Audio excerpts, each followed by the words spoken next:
Ma vie n'est plus ma vie. Témoignage d'un chrétien devenu disciple. J'étais perdu.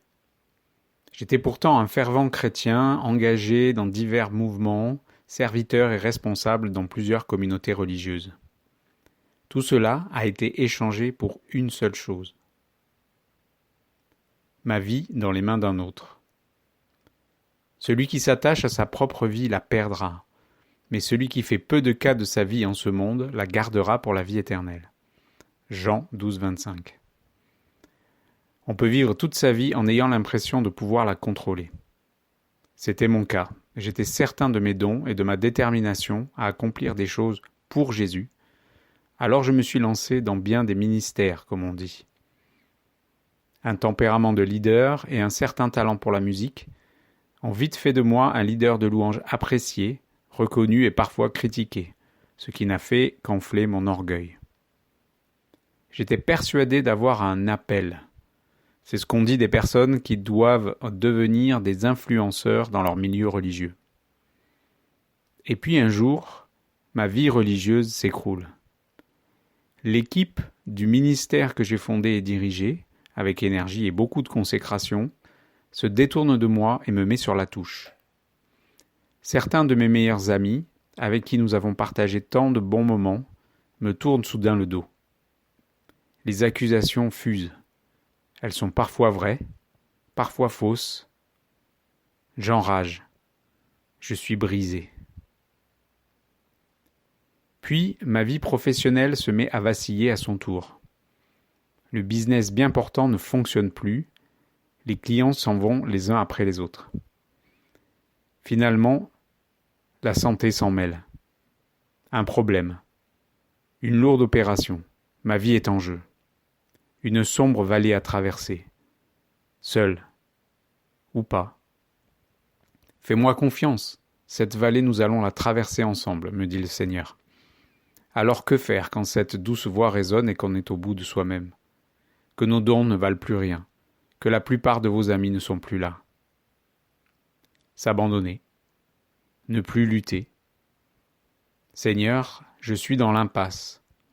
Je rends les armes. Si tu dois prendre ma vie, prends-la. Je la remets dans tes mains, bien plus que dans celle du chirurgien. Aujourd'hui, j'abandonne ma vie dans les mains d'un autre. La vallée. Quand je marche dans la vallée de l'ombre de la mort, je ne crains aucun mal, car tu es avec moi. Psaume 23, 4. Seuls ceux qui l'ont traversée la connaissent. On peut vous l'expliquer, vous la théorisez sur tableau noir, rien ne vaut l'expérience. Suivre Jésus dans la vallée de l'ombre de la mort a quelque chose de terrifiant. La mort est profondément injuste et douloureuse. Elle vous caresse de sa main glaciale, elle vous réclame. Je suis horrifié, mais ce n'est que son ombre. Jésus, lui, marche devant.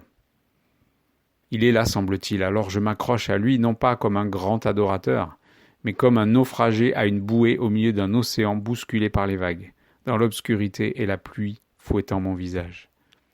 Ô Jésus, si tu me laissais, que deviendrais-je? Au-delà de cette vallée, il y a la terre promise, me répond-il. Quoi? Serais-je rétabli dans mon ministère, comme Job a été rétabli dans ses richesses? Mes adversaires seront-ils impressionnés de ma revanche sur la vie et de ma résilience?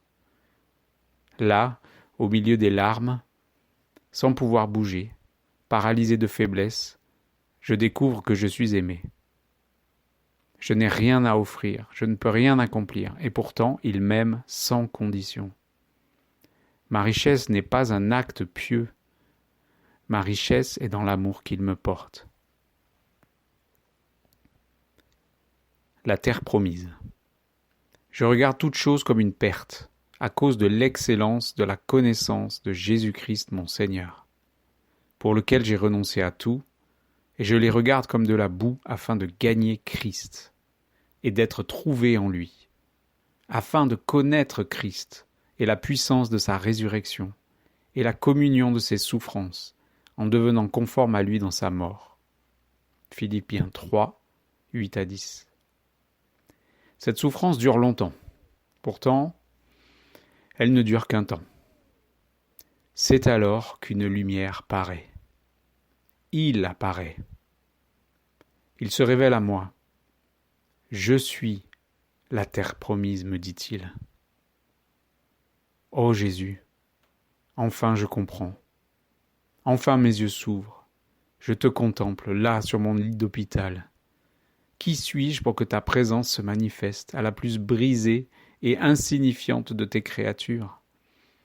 Je suis inondé de ta gloire. Je me suis réveillé de cette opération. J'ai traversé cette vallée, et pourtant je suis bel et bien mort.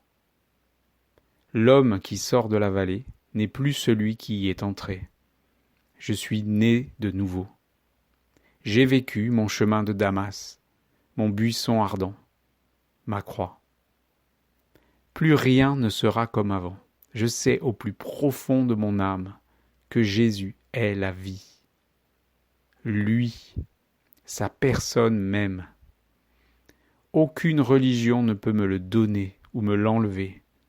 Il est à moi, je suis à lui, pour toujours. C'est fait, je ne suis plus chrétien. Je suis disciple du Christ. Le ministère, aucun intérêt. La vie religieuse, une mascarade. J'abandonne ma propre vie sans regret, sans un regard en arrière, car mes yeux t'ont vu. J'ai été crucifié avec Christ, et si je vis, ce n'est plus moi qui vis, c'est Christ qui vit en moi. Si je vis maintenant dans la chair, je vis dans la foi au Fils de Dieu, qui m'a aimé et qui s'est livré lui-même pour moi. Galates 2, verset 20. Désormais, tout prend un nouveau sens. L'air n'a plus la même odeur. Rien ne sera plus jamais pareil. J'ai trouvé le trésor. C'est lui, ne comprenez-vous pas? Le but de toute vie, c'est lui. La bonne nouvelle, c'est lui. Combien de fois a-t-il dit « Je suis » ? La Bible a gagné en saveur. Elle est si délicieuse. Je réalise que mon ancien moi n'est plus. Je suis un homme nouveau. À la place de tout ce que j'ai perdu, j'ai trouvé la seule chose qui a vraiment de la valeur. J'ai été réduit à Christ. Et je continuerai à l'être, maintenant et pour le reste de ma vie. Tout est en lui, par lui et pour lui, car il m'a ressuscité avec lui et fait asseoir avec lui dans les lieux célestes. Vous pouvez bien me priver de tout le reste. Il me suffit. Il n'est plus question de revenir en arrière et de mener ma vie comme je l'entends.